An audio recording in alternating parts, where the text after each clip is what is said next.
بہت اہم آیت آ رہی ہے اگلی، سورہ العنکبوت آیت نمبر 48، وَمَا كُنْتَ تَتْلُو مِن قَبْلِهِ مِن کتاب، اور اے محبوب صلی اللہ علیہ وآلہ وسلم اس کتاب کے نزول سے پہلے آپ کبھی کسی کتاب میں سے کوئی چیز پڑھ نہیں سکتے تھے، یعنی آپ امی تھے، لکھنا پڑھنا آپ نہیں جانتے تھے، وَلَا تَخُطُّهُ بِيَمِينِكَ، اور نہ ہی آپ اپنے دائیں ہاتھ سے کچھ لکھ سکتے تھے، اِذًا لَارْتَابَ الْمُبْطِلُونَ، اگر ایسا ہوتا تو کافروں کو یہ بات شک میں ڈال دیتی، یعنی یہ کتاب آپ نے خود گھڑ لی ہے، یعنی آپ نہ لکھنا جانتے تھے اور نہ پڑھنا جانتے تھے، یہ آپ کا معجزہ تھا اور آپ کے حق میں یہ آپ کی فضیلت ہے۔ عام آدمی کا ان پڑھ ہونا، امی ہونا، یہ اس کے لیے نٹوریس چیز ہے، لیکن نبی صلی اللہ علیہ وآلہ وسلم کا امی ہونا یہ آپ صلی اللہ علیہ وآلہ وسلم کے حق میں آپ کا معجزہ ہے۔ اور اس میں میں نے بڑی ڈیٹیل سے لیکچر دے دیا ہے، مسئلہ نمبر 85، قرآن اور قتال ہمارے محبوب صلی اللہ علیہ وآلہ وسلم کی دو خصوصیات، یعنی ہمارے محبوب صلی اللہ علیہ وآلہ وسلم کو اللہ تعالیٰ نے یہ کتاب معجزے کے طور پر دی ہے۔ اگلے نبیوں کا معجزہ ٹینجیبل فارم میں فزیکل فینومینا آف نیچر کو توڑنے والا حصی معجزات ہوتے تھے، مردوں کو زندہ کرنا، آسا کو اژدہا میں بدل دینا، لیکن ہمارے محبوب صلی اللہ علیہ وآلہ وسلم کا معجزہ قیامت تک کے لیے باقی ہے، اور وہ یہ الکتاب ہے، قرآن۔ میں نے کہا تھا نا اب اس آیت کے اوپر گھنٹوں بولا جا سکتا ہے، تو یہ چیز لوگوں کو شک میں مبتلا کر دیتی کہ آپ صلی اللہ علیہ وآلہ وسلم نے یہ خود کتاب گھڑ لی ہوگی، لیکن اس کا مطلب یہ نہیں ہے کہ کوئی آپ صلی اللہ علیہ وسلم کا کوئی دایاں ہاتھ کام نہیں کرتا تھا یا آپ بالکل ہی کچھ نہیں لکھ سکتے تھے۔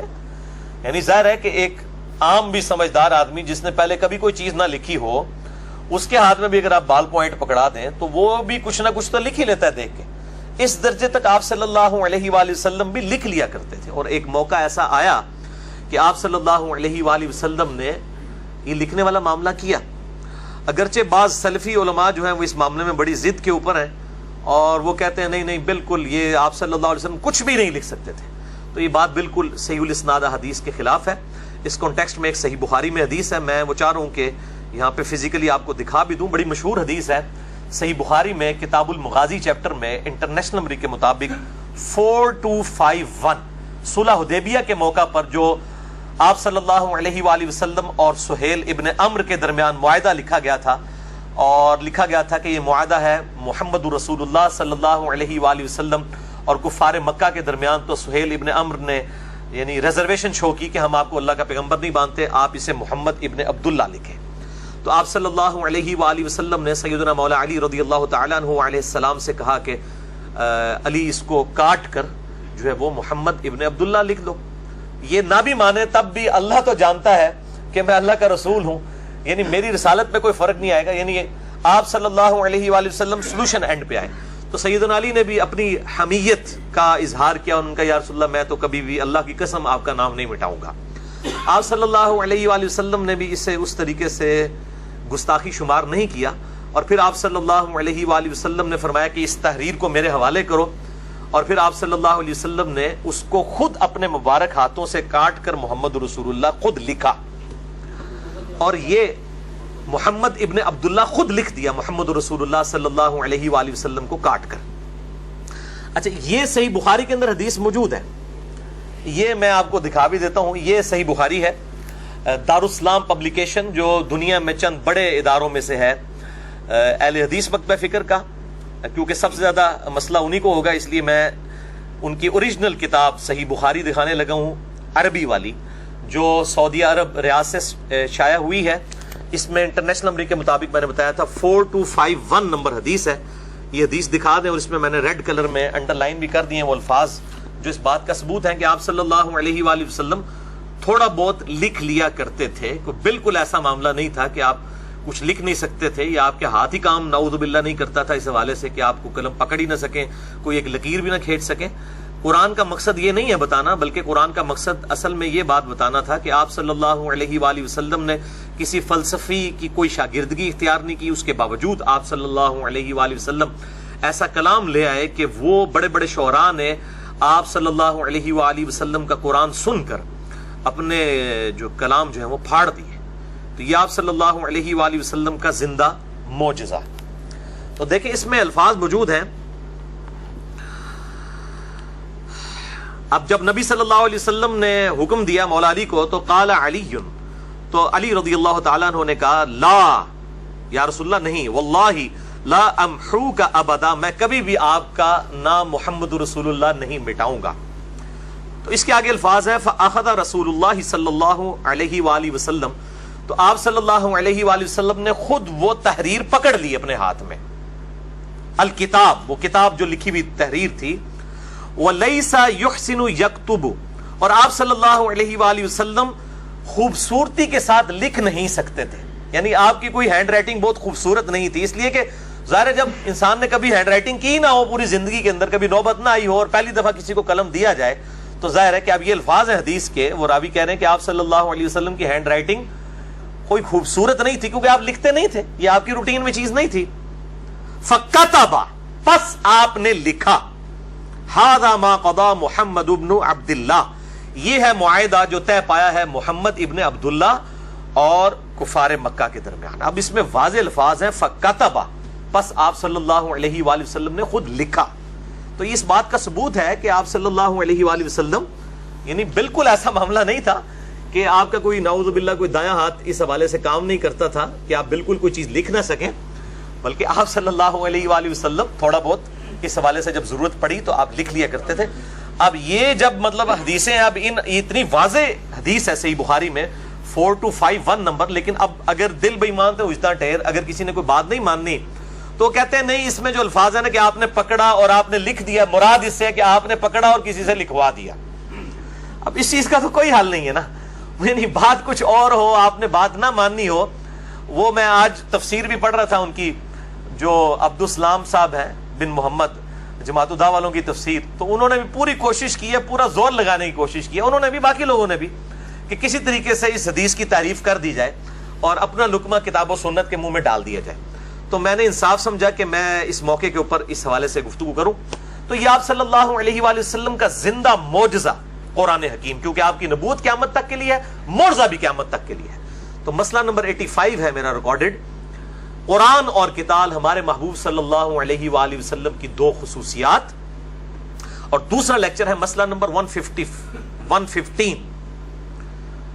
وہ ہے قرآن حکیم کی حفاظت کا معجزہ اور سنی شیعہ کے اختلاف کی حقیقت۔ یہ جو پبلک میں مشہور ہے کہ شاید کوئی سنیوں کا قرآن الگ ہے اور شیعہ کا الگ ہے، نعوذ باللہ، اس پورے جھوٹ اور فریب کا میں نے کچا چٹھا جو ہے اس کے اندر کھولا ہے، مسئلہ نمبر 115 نمبر۔ تو یہاں پر وہ ٹروتھ بھی ریویل ہو جائے گا کہ آپ صلی اللہ علیہ وآلہ وسلم کو کوئی حصی معجزہ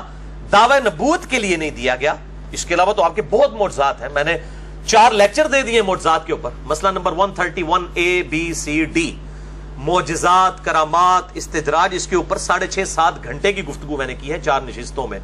اس میں مسئلہ نمبر جو 131C تھا، اس میں نبی صلی اللہ علیہ وآلہ وسلم کے میں نے صحیح بخاری اور صحیح مسلم سے 17 معجزات بتائے تھے، حصی معجزات، لیکن وہ دعوی نبوت والے نہیں ہیں۔ دعوی نبوت والا معجزہ صرف القرآن ہے، کیونکہ آپ کی نبوت قیامت تک کے لیے تھی۔ آج ویٹیکن سٹی میں بیٹھے ہوئے پوپ کے ہاتھ میں بھی موسیٰ علیہ السلام کا عصا دے دینا تو وہ اس کو اجدا نہیں بنا سکتا، اور نہ کوئی یروشلم میں بیٹھا ہوا جو ہے وہ کوئی یہودی عالم جو ہے وہ اس کو عصا کو دوبارہ سے اجدہا بنا سکتا ہے۔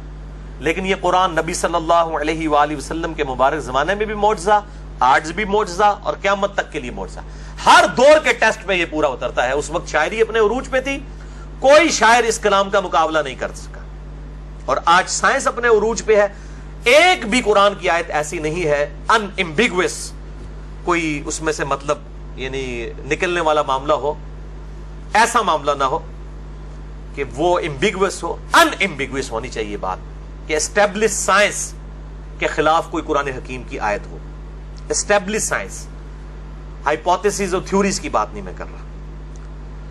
تو یہاں پہ وہ اب ٹروتھ بھی ریویل ہو جائے گا کہ آپ صلی اللہ علیہ وآلہ وسلم کو کوئی معجزہ نہیں دیا گیا دعوی نبوت کے لیے سوائے قرآن کے۔ بل ہوا آیات بینات فی صدور الذین اوتوا العلم، بلکہ وہ روشن آیات ہیں جو کہ سینوں میں محفوظ ہیں ان لوگوں کے کہ جن کو علم دیا گیا ہے، یعنی نبی صلی اللہ علیہ وآلہ وسلم کے سینے میں محفوظ ہوئی اور آپ کے ذریعے آپ کے اصحاب کے سینے میں۔ وما یجحد بآیاتنا الا الظالمون، اور ہماری آیات سے تو جھگڑتے نہیں ہیں مگر وہی لوگ جو ظلم کرنے والے ہیں. وقالوا لولا انزل علیہ آیات من ربہ, اور یہ کہتے ہیں کہ آپ صلی اللہ علیہ وآلہ وسلم پر آپ کے رب کی جانب سے کوئی معجزہ کیوں نہیں اتارا گیا, حصی معجزہ جس طرح کہ موسیٰ علیہ السلام کا معجزہ تھا, عیسیٰ علیہ السلام کا معجزہ تھا, اس قسم کا. قل انما الآیات عند اللہ, اے نبی فرما دیجئے صلی اللہ علیہ وآلہ وسلم کے معجزات کا اختیار تو اللہ کے پاس ہے.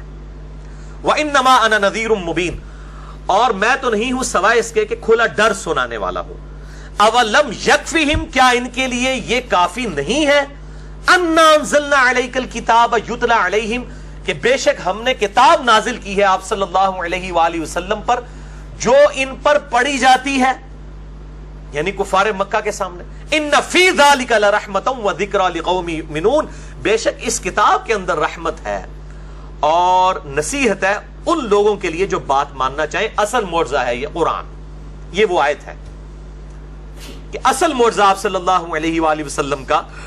قرآن ہے. کیونکہ قرآن حکیم میں یہ ٹاپک کئی جگہ ہے کہ نبی کو معجزہ کیوں نہیں دیا گیا, نبی کو معجزہ کیوں نہیں دیا گیا. حتیٰ کہ سورہ بنی اسرائیل میں وہ 9 معجزات کا ذکر بھی ہے جو کافر منہ مانگے معجزات مانگتے تھے کہ تم آسمان پہ چڑھ کے بتا دو, کوئی تمہارے لیے باغ ہو جائے جس میں تم نہریں رواں کر دو, اور آسمان پہ چڑھنے کو بھی نہیں مانیں گے, وہاں سے کوئی کتاب لے کر نازل ہو ہمارے سامنے فزیکلی اوپر سے یوں اترو. تو اللہ تعالیٰ نے ان تمام چیزوں کے جواب میں فرمایا کہ نبی تم فرما دو کہ میں تو ایک انسان ہوں, معجزات کا اختیار اللہ کے پاس ہے. تو ان آیات کے کانٹیکسٹ میں سورہ بنی اسرائیل کا جو سیکنڈ لاسٹ رکوع ہے میں نے 4 نشستوں میں 6.5 سے 7 گھنٹے کی گفتگو کی تھی. مسئلہ number 131 A B C D, معجزات, کرامات اور استدراج کے حوالے سے.